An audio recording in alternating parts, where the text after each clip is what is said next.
Subnautica is an underwater survival game incorporated with crafting aspects that would set it apart from a lot of other games riding on its heels. A big difference in Subnautica in comparison to a lot of other underwater survival titles was a heavy reliance on fear of the unknown. Encapsulated in a game where NPCs are generally quite passive, every meter I swam lower in Subnautica was a reluctant one, even though the enemies very rarely killed me.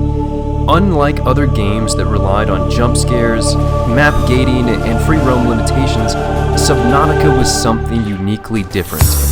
Its fear was woven into resource constraints and thematic setting, something its competitors would find very hard to emulate. The color contrast and graphics of Subnautica are truly something beautiful, and they take a different stride than the normal brown color palette that you see in a lot of underwater titles. Another big addition is the whole game generally. The entirety of the game being themed underwater. With very few landmasses and landmarks to reach, it adds this desolate and remote detail to Subnautica. Another huge incorporation of the game, an aspect of horror and suspense, something unmatched, and something else that sets it apart from a lot of underwater survival titles. Unlike a lot of other underwater survival games, Subnautica does not compromise on story, plot, or narrative elements to provide the player a captivating crafting system. I got word of a settlement that needs our help. Opting to skip out of fetch quest dynamics and instead having narrative catalysts thrown about the world for the player to find of their own devices. This adds a serene, go-at-your-own pace to Subnautica, and in my opinion only adds to the suspense and climax of its horror elements. You are Riley Robinson, a non-essential systems maintenance chief and a member of the Altera Corporation. To the public, you, aboard the Aurora, are set out to planet 4546B to develop what is called the Phase Gate. However, the true intentions of this spaceflight are to investigate the crash of the Degassi, seemingly shot down by a laser array that had existed on the planet previous to any human expedition having ever occurred on that planet. Where do you come from? This obviously being strange circumstances, you and your crew are set out to inquire. To the same vein of its narrative catalysts being serviced to the player through PDA files that can be found at one's own pace, the crafting system integral to the game has a similar dynamic. Unlike other games of the genre, the individual does not know the crafting essentials to construct such blueprints before they are found throughout the world itself. This being a unique dynamic that adds more mystery and suspense to an already edgier-seat-based survival game, we will see this unknown progression direction being somewhat of a reoccurring theme in Subnautica. One frequent critique I have seen of the crafting system of Subnautica is that the inventory slots are not adequate for the wide assortment of crafting items derived from the lifeforms found on the planet and in the game. And I would agree.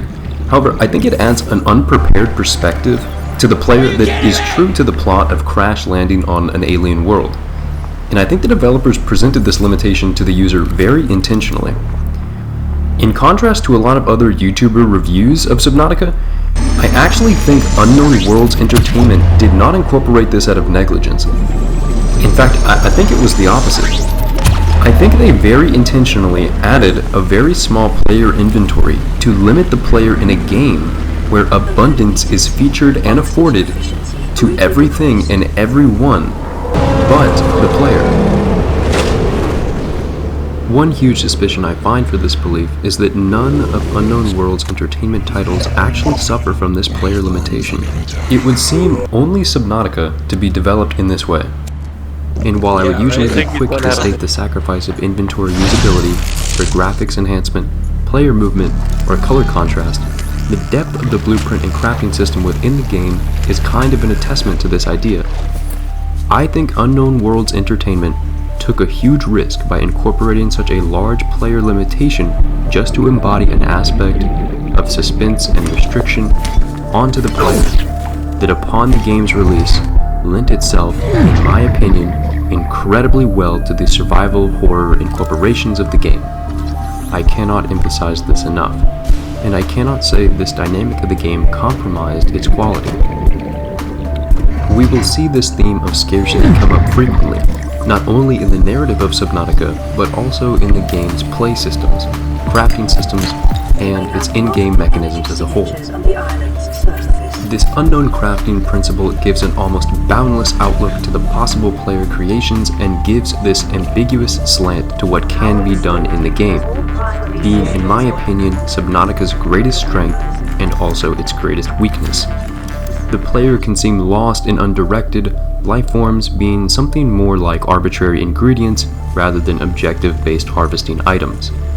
It is only once you gain a small grasp on the game that it actually becomes captivating and entertaining in even its most mundane of tasks. This is why I always advise people to not stop playing Subnautica until you've played it for at least 30 minutes to an hour, as I feel the unhinged game setup almost takes a bit of time to become accustomed to. Once a settlement is built on the ocean floor, however, is when the gems of Subnautica really shine. Its horror aspects and large creature battles are nothing like I've ever seen in any other underwater survival game to date. The audio cues being terrifying, the graphic color contrast being remarkable, and the unique movement and attack of each deep-sea encounter adding a nice variance to the Leviathan class of creatures. After your evasion or defeat of these beasts, you will stumble across more and more blueprints and base components to help you on your journey of finding out what happened to the Degasi. As the game progresses, more valuable resources only become more scarce, as the Leviathan encounters become more and more gruesome and terrifying, which lends itself well, more and more as the story goes on, to the horror dynamic of the game, whether the inventory limitation being intentional or not. As you develop and access some of the later modes of transportation of the game, you will find yourself at a contrast with this previously held premise of scarcity and limitation. However, this is not to say Subnautica is a game without flaws. The player clipping through the map at almost any given time, with NPC movement exploits like riding the back of an electrified cave crawler, it's safe to say Subnautica is a piece of work, and maybe a passion project at best. But maybe that's all it was ever supposed to be. A statement piece in the deep sea genre to show people what underwater survival games could offer when done right. And I especially like this quote by Charlie Cleveland, the main developer.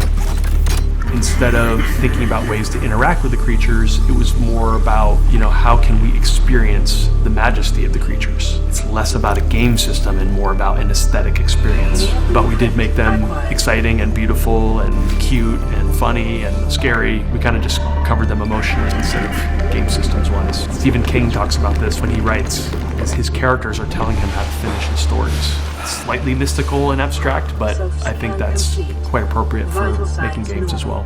Continuing to monitor. Subnautica is a token piece in the gaming landscape to show that scarcity and limitation incorporated into the abundance usually found in survival crafting games is really what makes the crafting itself genuinely captivating to the player. That horror aspects of underwater survival does not have to be typecast into jump scares and ability constraints, and that an underwater world faced with no NPCs does not have to be given a terrible narrative premise. Subnautica is objectively a cut above the rest in the underwater survival genre and titles of its likeness, and I give it a 7.8 out of 10.